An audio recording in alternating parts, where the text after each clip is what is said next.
Olá, tudo bem? Espero que todos estejam bem. Vamos para mais um dia de palavra com Deus aqui para o nosso coração. Vamos lá? Abre a tua Bíblia em Gênesis capítulo 37, a partir do versículo 12, que fala assim: Um dia, os irmãos de José levaram as ovelhas e as cabras do seu pai até o pasto que ficavam perto da cidade de Siquém. Então Jacó disse a José: Venha cá, vou mandar você até Siquém, onde os seus irmãos estão cuidando das ovelhas e das cabras. Estou pronto para ir, respondeu José. E Jacó disse: Vá lá e veja se os seus irmãos e os animais vão bem, e me traga notícias. Então, dali do vale de Hebrom, Jacó mandou que José fosse até Siquém, e ele foi. Gente, o que Deus quer que a gente aprenda disso aqui? Aqui na história, Jacó mandou José ir atrás dos irmãos, certo? E qual foi a ordem que o pai de José deu para José? Que Jacó deu para José? Vai lá, vê como seus irmãos estão, se estão bem, e me traga notícias. O que isso reflete na cabeça de uma pessoa, de um adolescente, de uma criança, de um filho? Que o pai quer saber como os outros irmãos estão, como os outros filhos estão. Porém, indiretamente, está se colocando uma responsabilidade em cima daquela criança, em cima daquele filho, que não é dele. Entende? Aqui Jacó, apesar de ter, por mais que aqui Jacó tinha uma preferência por José. A história, ela relata isso, ok? Porém, mas por que ele tinha uma preferência por José? Porque José era aquele filho que contava a verdade para o pai. Mas quem ensinou isso para José? Os pais. Então, indiretamente, Jacó moldou José conforme ele queria que fosse. E muitos pais fazem isso hoje em dia. Então Jacó transferiu para José uma responsabilidade que seria dele, do pai. É o pai que tem que saber como os filhos estão. É o pai que tem que saber por onde os filhos andam. É o pai que precisa administrar a sua família corretamente para saber o que está acontecendo dentro de situações entre seus filhos em si. É o pai que educa. A criança tem que ter responsabilidades? Sim, de acordo com a fase dela. Quantos pais, hoje em dia, passam para os seus filhos responsabilidades que não são deles? A responsabilidade é do pai, da mãe e do tutor. A responsabilidade não é da criança. Então o que está acontecendo com as crianças hoje? Elas estão virando adultos muito cedo e elas estão perdendo fases importantes de desenvolvimento da vida delas para crescer ser um adulto saudável. Crianças hoje estão pegando responsabilidade que são dos pais. Quantos pais embutem nos seus filhos hoje responsabilidades de cuidar do irmão, de cuidar da casa, de fazer tarefas de casa? Não estou dizendo aqui que eu sou contra isso, ok? A gente precisa educar as nossas crianças e a gente precisa criar as crianças para o mundo. A gente não pode criar as crianças para a gente. Porém, existem fases e nessas fases existem limitações. O seu filho, ele não tem a obrigação de cuidar do irmão. O seu filho, ele não tem a obrigação de cuidar da casa. Essa responsabilidade é dos pais. Não transfira responsabilidade. Aqui na história, Jacó, indiretamente, ele embutiu uma responsabilidade em cima de José. A preferência que ele tinha por José, sem ele perceber ou não, eu acredito que percebia, porque nós adultos temos discernimento para saber se a gente está agindo de uma certa forma coerente ou não com a situação, de uma forma correta e equilibrada, ok? Nós adultos temos essa percepção conosco. Porém, aqui na história, eu não sei se Jacó tinha essa percepção. Porém, desde quando José foi se desenvolvendo, o próprio Jacó foi embutindo nele responsabilidade por conta da preferência que ele tinha por José. Então, o convívio com Jacó, pelo que aparece na história, era maior com José do que com os outros filhos. Parece que ele tinha mais afinidade com José do que com os outros filhos.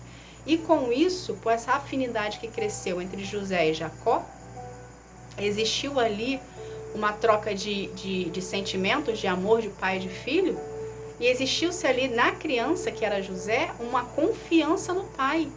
Então, o que José fez? Ele retribuía para Jacó, com o comportamento dele, ok? Um comportamento verdadeiro, um comportamento honesto. Pelo fato dele se sentir amado pelo pai, ele transferia para o pai o que os outros irmãos faziam. Mas quem embute isso dentro de uma família, quem coloca isso e administra isso dentro de uma família, são os pais. Entende? Por mais afinidade que você tenha com o filho, você tem que tratar todos os seus filhos iguais. Não pode haver distinção, para não haver rivalidade. Por mais preferência que você tenha, não transfira essa preferência, não transpasse essa transferência para os seus filhos. Não dê mais amor para um e menos amor para o outro, dê igual. Entende, gente? A gente precisa, adulto, saber que as crianças, elas são reflexo dos pais. Entende? Aqui na história, essa parte da história, a gente vê que existe um aprontamento, existe uma iniciativa de José. Existe uma euforia de José. Existe uma atitude positiva de José. Por quê? Porque ele se sentia amado pelo pai. Porque ele se sentia protegido pelo pai. Então, o que José queria? José queria mostrar para o pai que ele era um filho bom, que retribuiu o amor que o pai dava.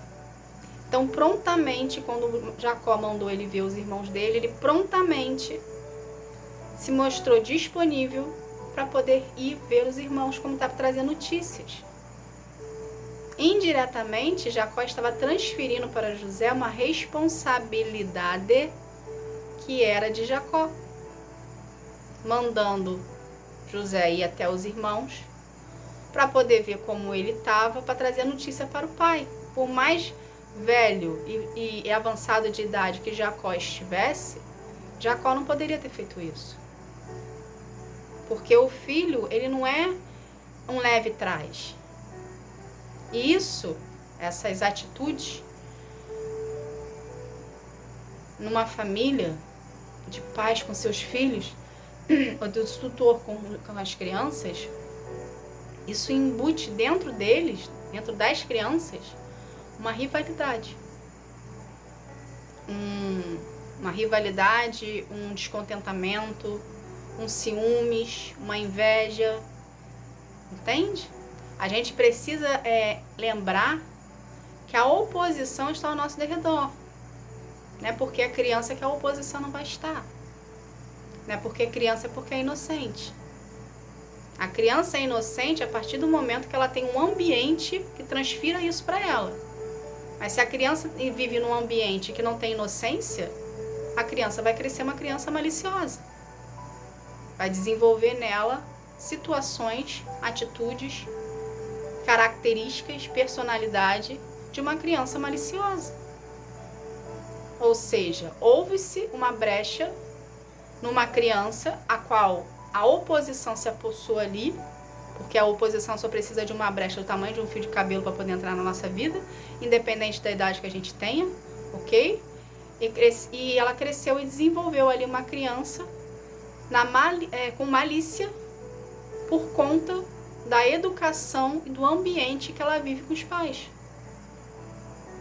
Então, aquela inocência da criança ser inocente perdeu-se na idade da criança.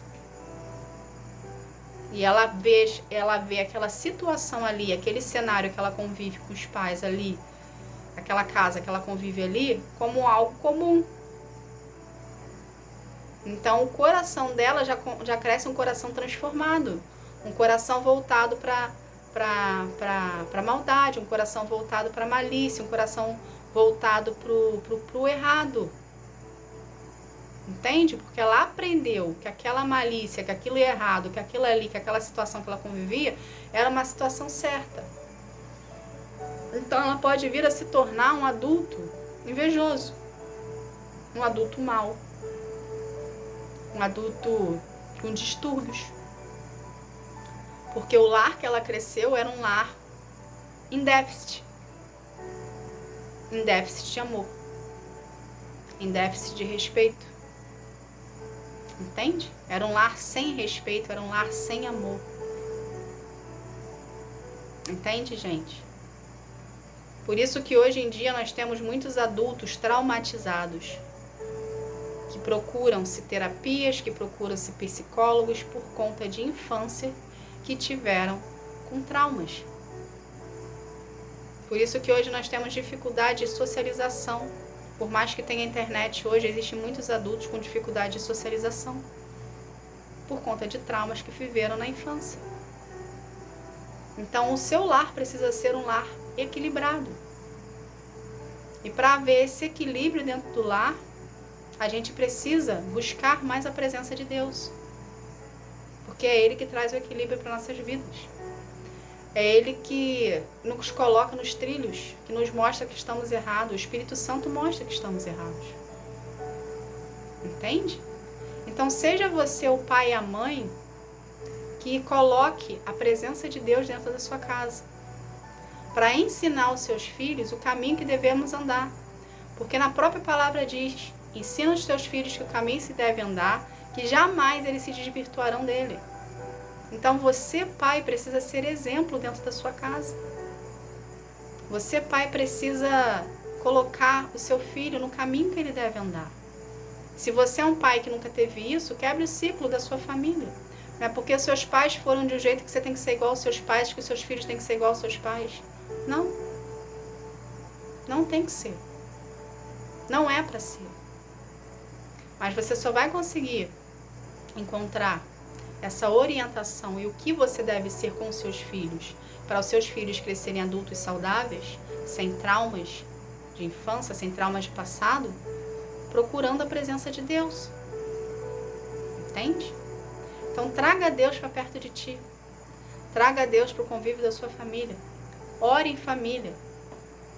Seja na hora do almoço, seja na hora do jantar, seja na hora do lanche, seja em qualquer horário.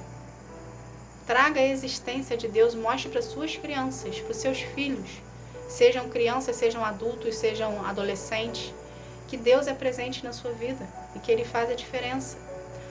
O seu lar ele vai crescer um lar mais equilibrado, um lar mais cheio de amor, porque você vai estar trazendo para perto de você a presença de Deus. Entende, gente? Tá bom? Seja você o pai que está quebrando o ciclo de hereditariedade da sua família. Entende? Quebra o ciclo. E seja você o pai ou a mãe ou o tutor diferente do que foram contigo na sua infância. E transfira para o seu filho confiança e amor igual, sem comparação, sem distinção, sem preferência. Tá bom? Essa foi a mensagem de hoje. Que Deus abençoe a todos. Fique na paz. Tchau, tchau.